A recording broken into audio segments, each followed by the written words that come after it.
Okay, I wanted to do a demonstration with the landscape, which is your next project after the still lifes. So what I've got here is I picked one of the photographs. I'm sending you several, again, to choose from. And again, just to be specific about this assignment, as is always the case, you need to turn in two. Okay, two landscapes. Now, the difference with the two due for the landscape is I want one of them to be neutral. That means not to use color, but to use black, or to use a dark color like a burnt sienna or a burnt umber with some variations, so that again you're not forgetting about a connection that watercolor has to drawing. Okay, and traditionally drawing was not color and painting was color. So we want to continue to make that connection between the two. I know some of you are registered in the drawing section, some in the painting section. So I want these occasionally to merge. So with this demo, I'm picked this photograph. You don't have to pick this one. I hate architecture, so that's why I picked this, to tell you that, or just to give you an example of sometimes, doing some subject matter is like medicine. It tastes bad, but it's good for you. So I just also wanted to take you through a little bit of the sketch, which I've done before, or started some of it, but I just want to finish it off. Okay, this is what I've got for my sketch. Remember, I want to turn this into a watercolor work and not a drawing. The traditional sense of drawing with a lot of information, a lot of detail. I want more information to come with the watercolor than I do the drawing. So I got to leave it open. Okay, now I've got some landmarks here. I've got the indication of this tree. Let me show you. This tree is right here. Not too much information, just so I know where it is. And then this tree here, know where it is. And I've determined where they belong in relation to the building. I started with the building. Look at this space. It's about the same. And I've just what we call roughed it in. I don't want to do a whole lot, but just to landmark its location. And I've done the same thing with the architecture. I looked at the angles just by using the pencil, tilting to match the angle and bringing it down to my sketch. I didn't bring a ruler out to do this. Okay, I want this to be a painting, not an architectural work. And then once the building was there, I looked at the location of where the mountains intersect with the architecture, right here at the chimney. Both of those grow out. Now I may have a slight variation in the composition where I've got a little more room for sky, but my paper, I decided to elongate this a little more than I should have. And this is going to be a little easier to address if I've got room. So I enlarged the space of the architecture, cut down on the space of the sky so that I could address this with a little more ease and not piddle around with tiny brushes. Now this rock here has yet to be in the picture, but I want to look at it where it is in relation to what I already have. So like the middle of this big block here is lined up with that tree. So I know it's going to be about right here. And its height, where is it in relation to the bottom of the tree? About right here. And where does it end? Well, this larger cluster of rocks ends right about where the building ends. So that means it's going to be about right here. So I'm just going to poke around with my pencil and create and generalize the location. You see it ends with the other tree. So here it is. All right. I'm not going to worry about I made it slightly too large or slightly too small, as long as it doesn't distort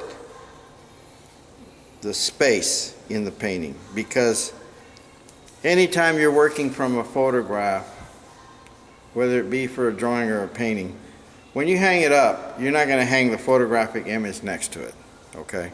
So you're using this as a reference and you're not copying it, all right? Because this is a photograph and you're turning it into a painting anyway. There's no really need to draw in the grass. I just know where it is because I have enough information. So you may lose sight of that image, but it's right there, right in the vicinity of my workspace. So let me just move things around here. Okay, so now I'm going to start applying some pigment. I'm just going to use black, and I'm going to mix a little of burnt sienna with it so that it has, the color has a little flavor. Okay, so you want your palette ready and some water, fresh, ready to go. And once again, I'm going to, instead of starting with the sky, because the sky is so almost nothing there, I'm not going to wet the whole paper. What I'm going to do this time, I know normally we start from the back and come forward, but I think in this case I'm going to deviate from that, and I'm going to start in the middle and the foreground and work my way to the background because there's so little there. Okay, so I'm going to go ahead and wet this in. Okay, because the building is white, so there's not going to be a whole lot of work done in there. The amount of information in the doorways and windows is very minimal, so not a whole lot of need to do a lot of wetting within that section. Okay, I'm just going to work with that area right now. Okay, now remember our color chart here. Okay, so and this one that I have also has a value section where we're looking about lightness and darkness, and now we have a color image. Now we have to translate it into black and white or a grayscale. This is a grayscale. Remember from painting 1 or from design 1. Okay, so now when I look at my photograph and I look at the roof looks to be about this value right here. Value, what's on the list as number 4. So let me compare it. See, 4 or 5, either one works, or 3 or 4. So what I'm going to do is create a value in this color that or value that I'm going to create with black and umber and sienna. Okay, and I'm going to just push it around here in the house. Probably for the roof I'm going to use a bigger color. I didn't draw these little, whatever these things are. I'm going to add those afterwards with a little layering over the top. So I'm going to go ahead and create a value that I think is close to what I'm seeing.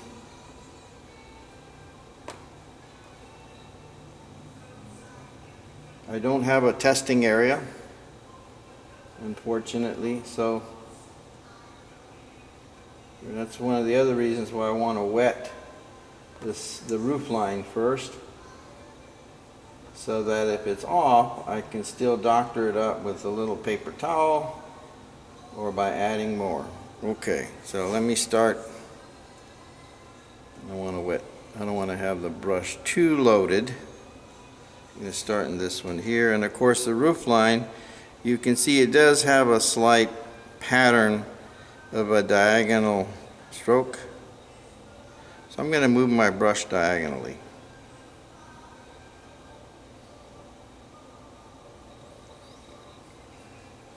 Could make it a little darker. I'm just going to lay that in first.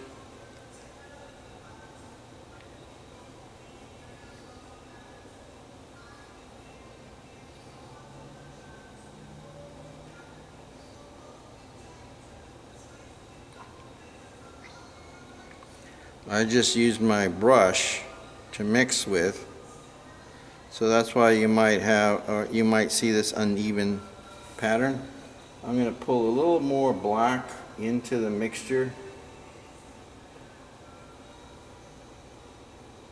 and hit this again.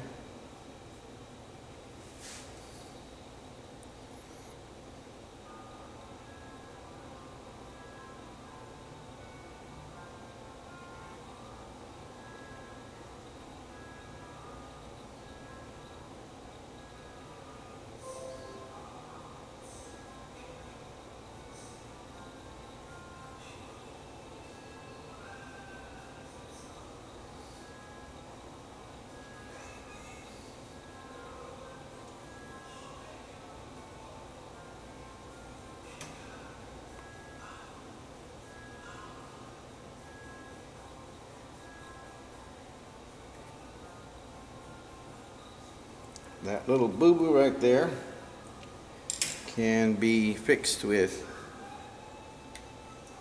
another brush. I'm going to use it to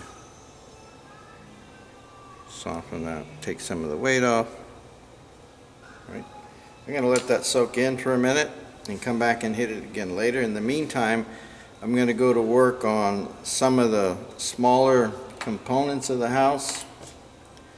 I'm going to work on these areas here. This is an orange. These have a little color in them. So I'm going to lighten up this hue with a little more of the burnt sienna and a little water. And I'm going to go ahead and do some blocking in here. Now this architecture is, you know, a stone cabin, so it's got a real rough look to it. So I'm not going to be and treat it as though it's a house in stone oak. And I'm going to go ahead and block the windows in with slightly darker variation of that. I'm just going to hit it with the darker hue. Tap in there generally. Not even going to try to define this at all. Again, you're looking at you know, your viewer has seen windows and know what they look like. Also a little thingy over here that I'm going to block in. Okay. So if you get close to the shape, that's all you need. Okay. There's a bit of a ledge that we see right here, which I'm going to initiate. I'm just going to almost use a black, pure black, and I'm going to use a bigger brush because it's got a straight edge, and I'm just going to tap it in to get something that has slightly more architectural snap to it. I'm also going to do the same thing along the bottom here. Hopefully it won't run. As a matter of fact, what I'm going to do to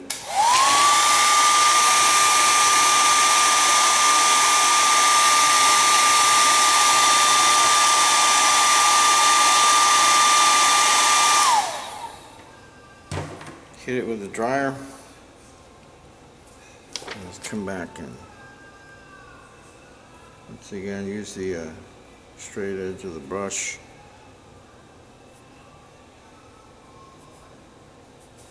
Same over on this side. Right. There's a kind of drain pipe right here that's also quite dark, so I'm going to go ahead and fire that in there as well. There's also one over here at the end. There you go. Right. Okay. And we have a little trace of a ridge right along the edge of the chimney top, so I'm just going to do that. Okay. Okay, I'm going to let that dry some more and then hit it again, hit the rooftops again a little. Use a little light gray to create the top ridge, and then I'm going to start moving around the rest of the structure. Now while I've got this dark value here, I'm going to go ahead and use this to look at, let me bring this back down, to look at some of the darkness in the trees, the darkness in the rock, other passages that look to be as intensely dark as some of the things that I'm seeing in the architecture. Might as well use it since I have it handy. I'm going to use this big brush. And when you're trying to simulate or work with natural form like the tree, you never want to use the brush like this. You want to also hold it with a little less control and use it in a looser manner, and you just want to kind of poke around with it, jab, pick up a little more pigment, and just kind of twist and poke, stab to create irregular shapes of dark so that it doesn't have an artificial look to it. We're not going to do the fan brush thing, you know, then it looks like a fan brush. Right? We don't want that to be the case. So once again, I just poked into a little more of the black pigment, and I'm going to go ahead and tap it in a little more just to create. This comes all the way down to the ground.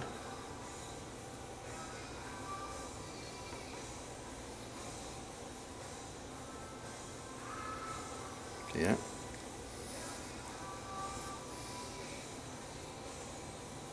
There we go. Just kind of push it, poke around. That's all you need. Okay. And you can even maybe, if you have a stiff enough brush, which I don't have, I'm going to use this stick though. Remember I told you about using a stick. I'm going to use a stick here because there's some little stumps or posts like from a fence, and it's going to block those in right here. And there's also slight suggestion of tree trunks. This looks like a gathering of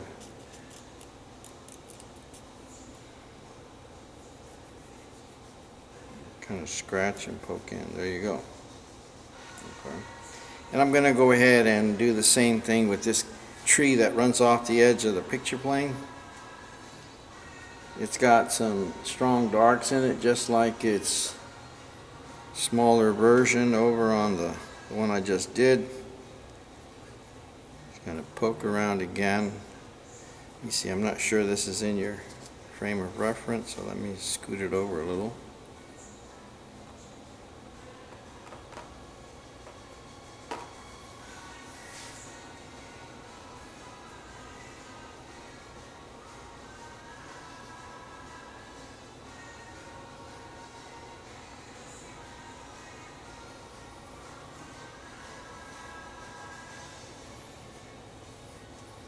I'm going to switch brushes just so that you can see what a softer, this is one of those animal hair bristles, smaller in size, so I'm going to use it just to get a little variation on some of the textural quality where that tree comes all the way up and comes out in here. You kind of twirl it around sometimes.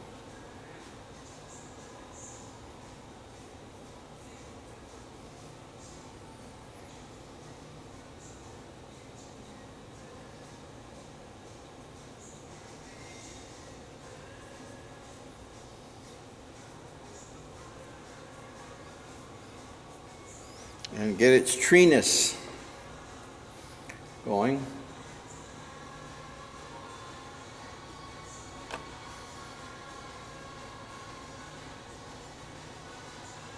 Alright, got some treeness going on there. Let me go ahead and look at the rock shape down below. I'm going to come back to the bigger brush. Look at some of this stuff down in here.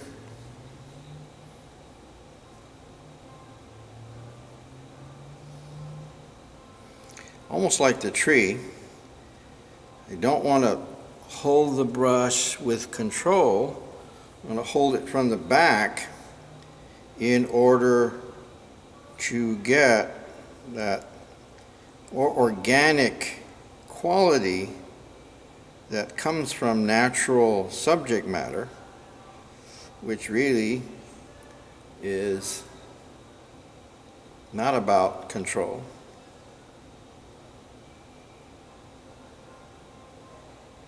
I still want to keep an eye on value. This rock here, a boulder, it's got some fairly dark areas to it here. This area. Alright. Boom, boom, boom, boom, boom, boom, boom, boom. Right there. Alright. Now let's go ahead and let that dry a little. Come back and play with it some more in a little while. In the meantime, I want to set up some of this foreground. You see the patches of dark grass in here, right? Irregular groupings, but still kind of moves horizontally. So I'm going to switch brushes again. I'm going to use this dry, it's a real cheap brush, but it's perfect for what we want to use it for. You see its tip is irregular, and it's got a nice pattern for dealing with shapes that relate to ground cover. So I'm going to get it wet just a bit and pull into some of my dark pigment. I don't want it to be too loaded with water. I want it to still have some dryness to it so that it'll hold the texture and allow it to work in our favor, to be demonstrative or work effectively as suggesting ground cover. Way over the rock here.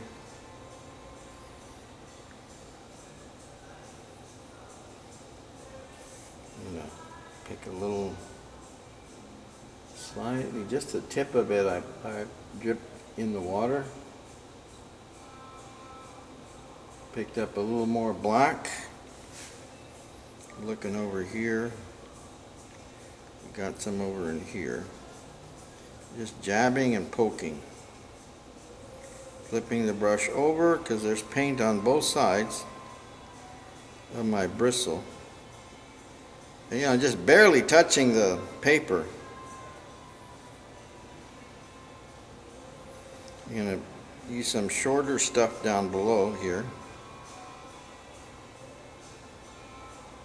I'm going to even come up close to the rock.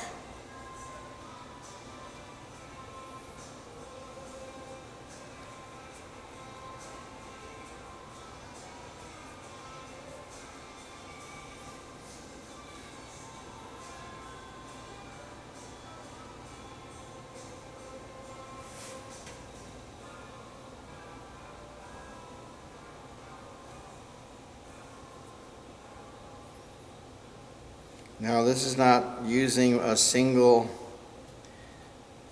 haired brush to do each an individual strand. Poke, you can do another row.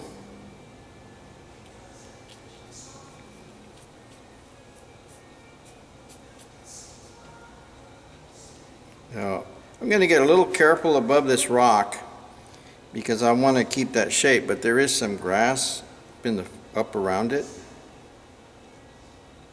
So I want to kind of keep the integrity of that boulder shape or rock shape.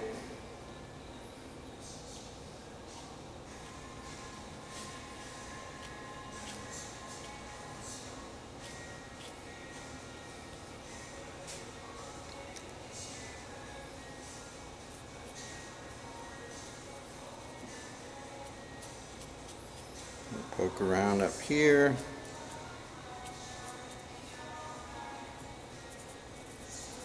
There's a dark spot in the image over on this side, so I want to landmark that end as well.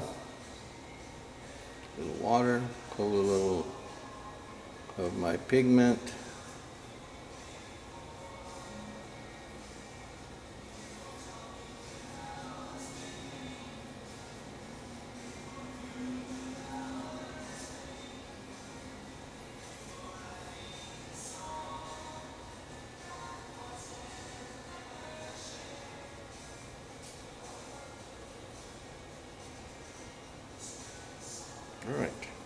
Let that dry up.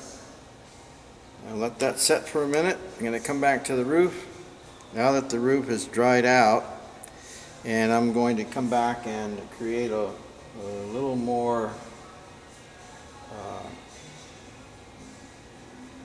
fill it in a little more, and you get a slightly more defined edge. You can use the shape of the brush, its straight edge, to more carefully describe a slightly more mechanical edge to it. Come back over on this side and do the same thing.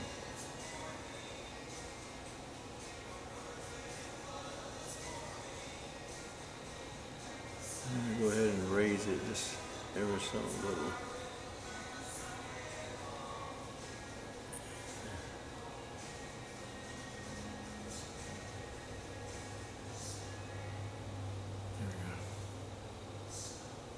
And you know, I can keep an eye on my value scale and continue to check it to make sure that it's still you know, demonstrating the right kind of value in relationship to the others. Oh, you can see that this edge is a little fuzzy, so another reason why I'm coming back to redefine that roof is to give it a bit more of a sharper edge. So I may need to overlap the old edge slightly, just so that it has a more crisp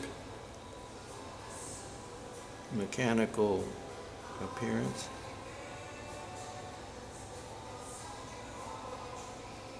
There we go.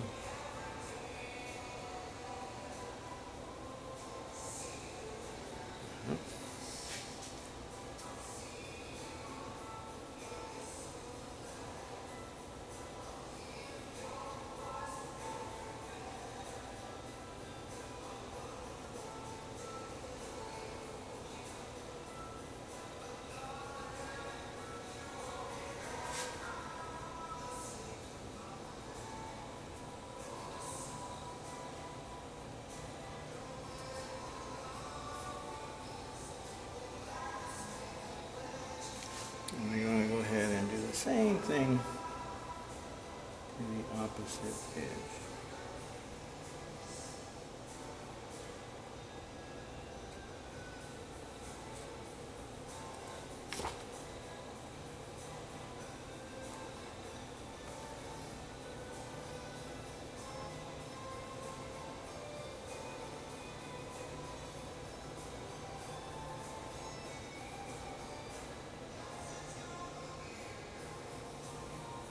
All right.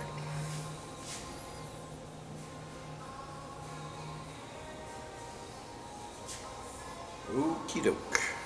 Now I'm going to go back to the mountains, because by defining some of that tone back there, it'll help define the edges of my chimney.